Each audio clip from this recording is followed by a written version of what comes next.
अस्सलाम वालेकुम। अमिता खातून Mishra news channel Korea में आपका स्वागत है। हमारी जितने वीडियो देखने वाले हैं श्रोता मित्र बंधु सभी को नमस्कार।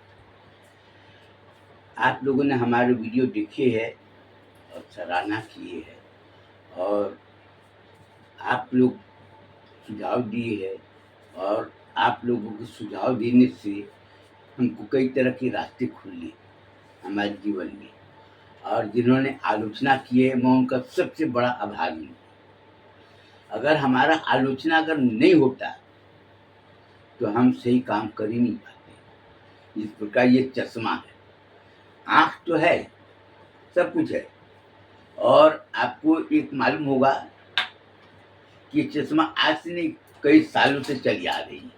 ये दो किस्म के चश्मा है, एक है सादा और एक ये सादा चश्मा पहनेंगे तो जैसा ये है वैसे ही दिखेगा। अब ये है काला चश्मा। अब काला चश्मा धूप में पहन कर चलते हैं, जो सूरज भी वही, रोशनी भी वही, गर्मी भी वही, लेकिन इससे राहत मिलती है। चश्मा दो तरह का होता है। तो जिस तरह का चश्मा पहनेंगे, हरा चश्मा पहनेंगे तो हर चीज आपको हरा दिखाई देगा।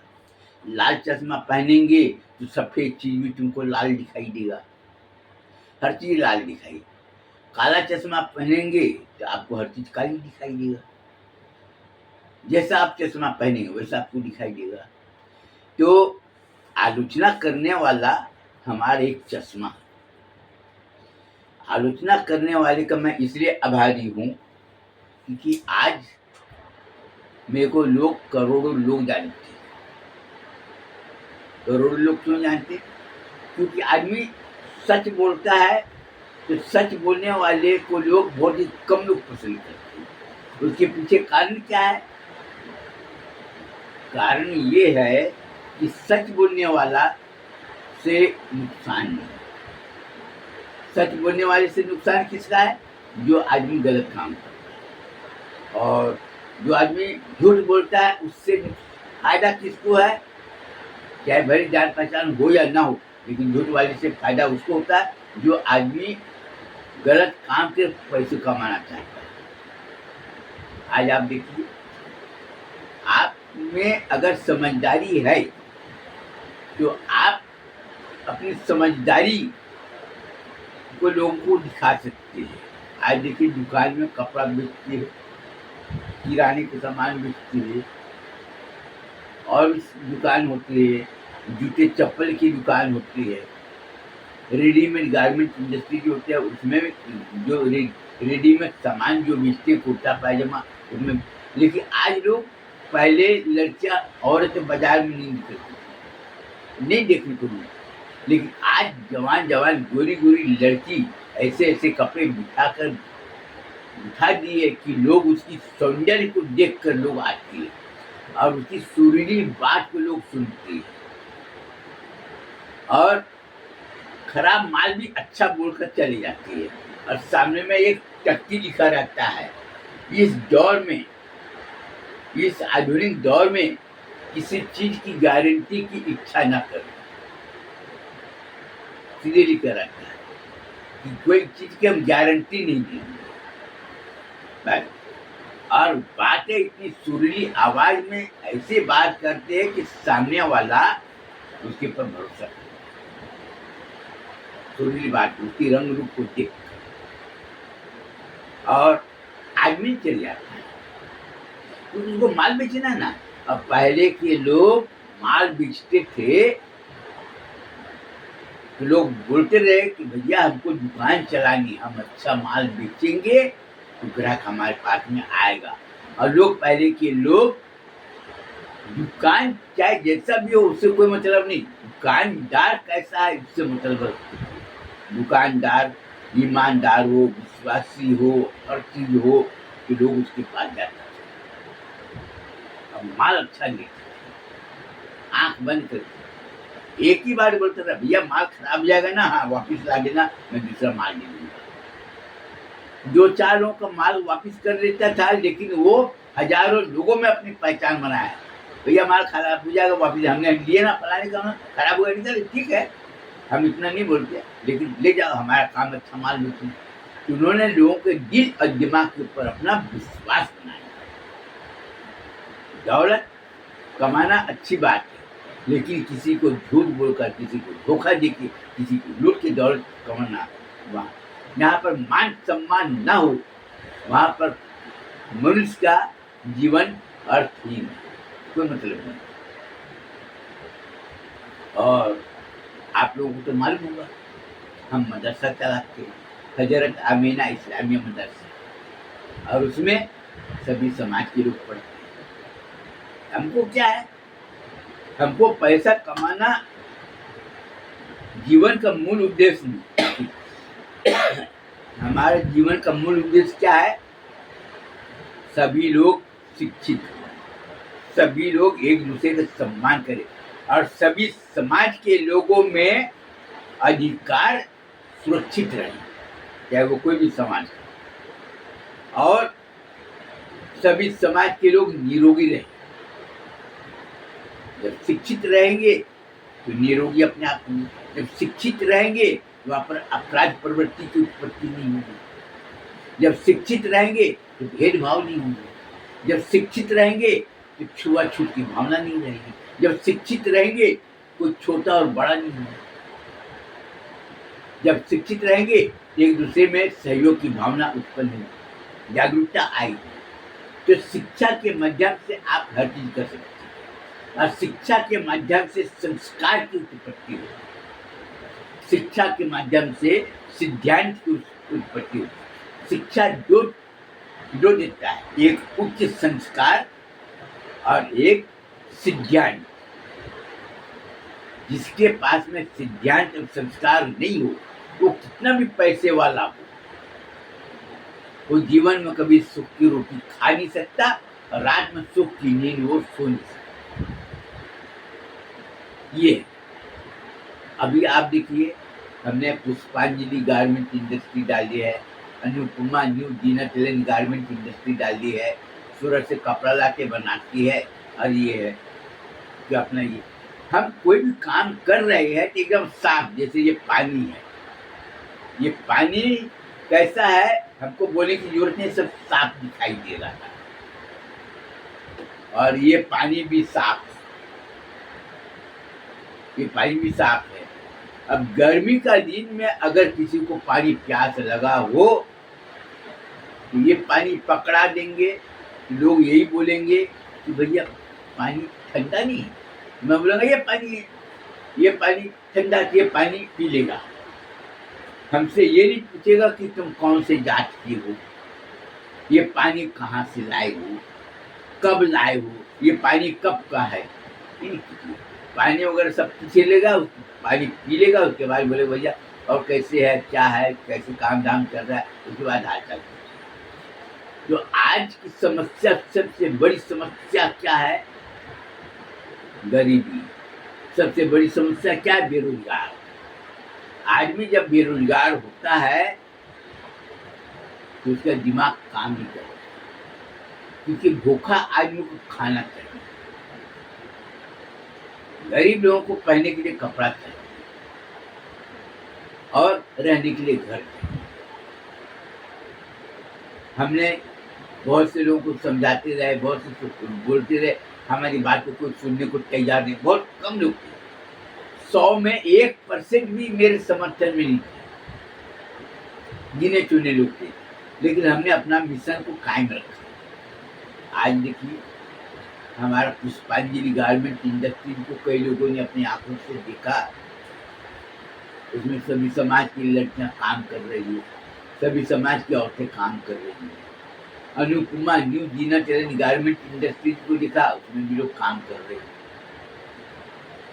आज देखिए छत्तीसगढ़ के सूरजपुर है, ब्लैक सूरजपुर है, और उधर में बलरामपुर है, इधर में सीतापुर है, और भी है जसपुर है, और इधर बिलासपुर से अंबिकापुर आते हैं तो कोरबी मिलता है, रतनपुर मिलता है, कटघोरा मिलता है, और केंद्रा भी मिलता है। कई लोग हमारे पास में आए, इतवार का दिन था, वो लोग शनिवार को आए थे, इतवार का दिन था तो बैठक हुआ।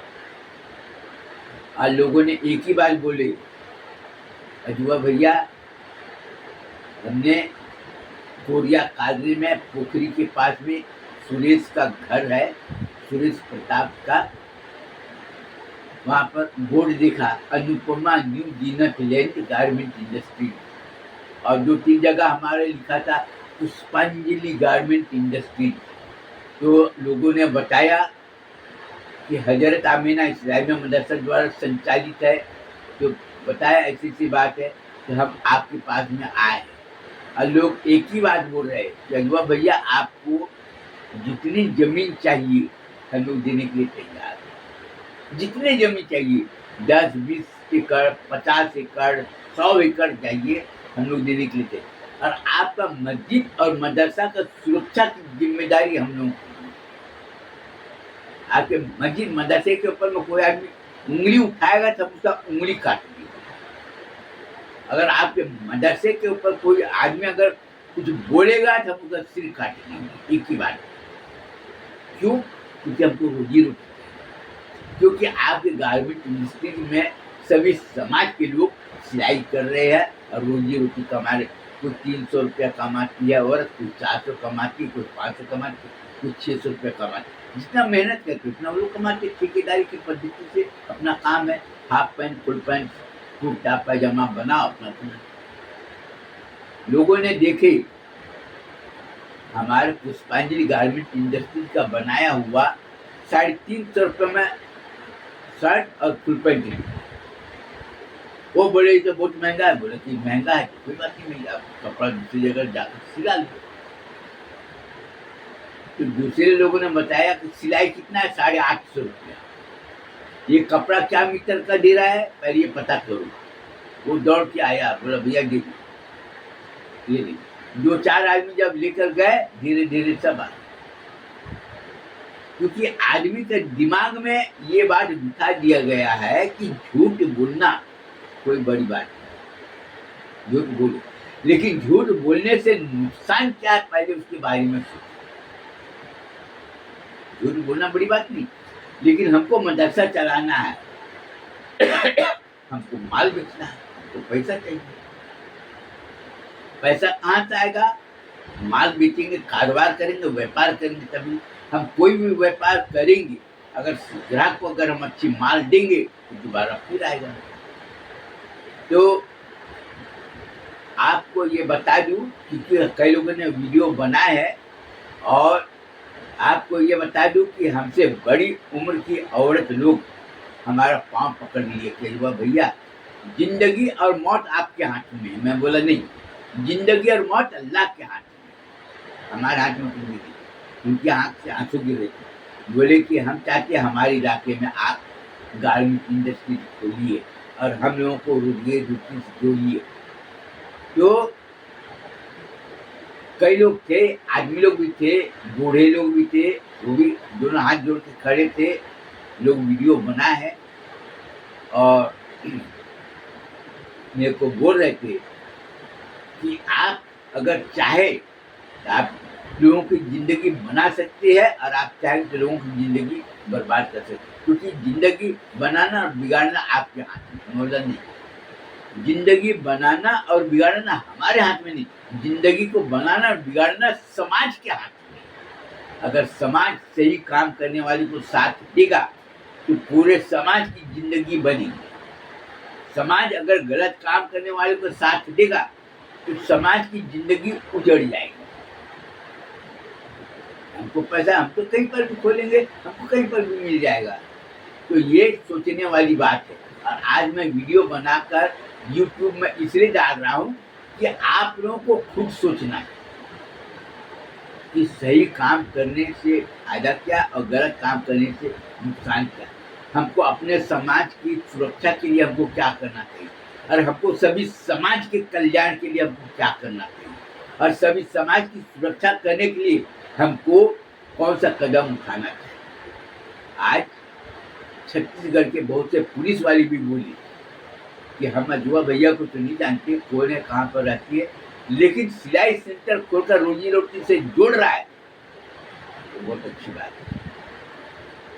और वो मस्जिद बनाया, मदरसा चला, इससे मतलब नहीं, मतलब इससे है कि वो पैसा अगर कमाई कर रहा है, धन को अर्जित कर रहा है, तो उसका माध्यम क्या है, धन अर्जित करने का स्रोत क्या है? ये है जात। आज जातिवाद के नाम पर आज देश बर्बादी की कगार पर खड़ी है। हमको कोई तकलीफ नहीं, हमारा उम्र तो 75 साल हो रहा है, अब मैं दुनिया में कितना रहूंगा अब ये तो अब दिखवा। लेकिन हमारे जीवन का गहराई पे भी आदमी अगर अध्ययन करेगा तो तो पता चल जाएगा। कई लोग मेरे को बोले, अरे ये तो चूतिया आदमी है, मोटा सा। मैं बोला हम कुछ नहीं करें, हमको दाल रोटी खाना हम उसी मिल जाता है, हम उसी में सुखी है, बोरा बिछाए सो गए हम उसी में मस्त, हमको पलंग वगैरह हमको सीधी सीधी। तो मैं ये अपने संदेश देकर मैं ये लोगों को ये बोलना चाहता हूँ कि आपका भविष्य उज्जवल बने। और आपका भविष्य उज्जवल तभी बन सकता है जब आप सही काम करने वालों के साथ। आपका उज्जवल तभी बन सकता है जो आदमी सही काम कर रहा, उसमें जो रुकावट डाल रहा हो, तो आप उसके खिलाफ कार्रवाई करें और उसके विरुद्ध आप कठोरता अपनाएं। तभी आप, क्योंकि आपका भविष्य का मुख्य आधार आपके सत्य और न्याय के ऊपर टिका हुआ है। अब रही बात, हम अपना मदरसा चलाते हैं, गारमेंट इंडस्ट्री हम जो लगाए, अपना बॉन्ड बेचे है 1,000 रुपया, 5,000 रुपया, 10,000 रुपया का, और हमने उसमें लिखा हुआ है कि 50% मुनाफा मदरसे में देंगे, 40% निवेश करता है इन्वेस्टर को देंगे, 10% कंपनी का। बस।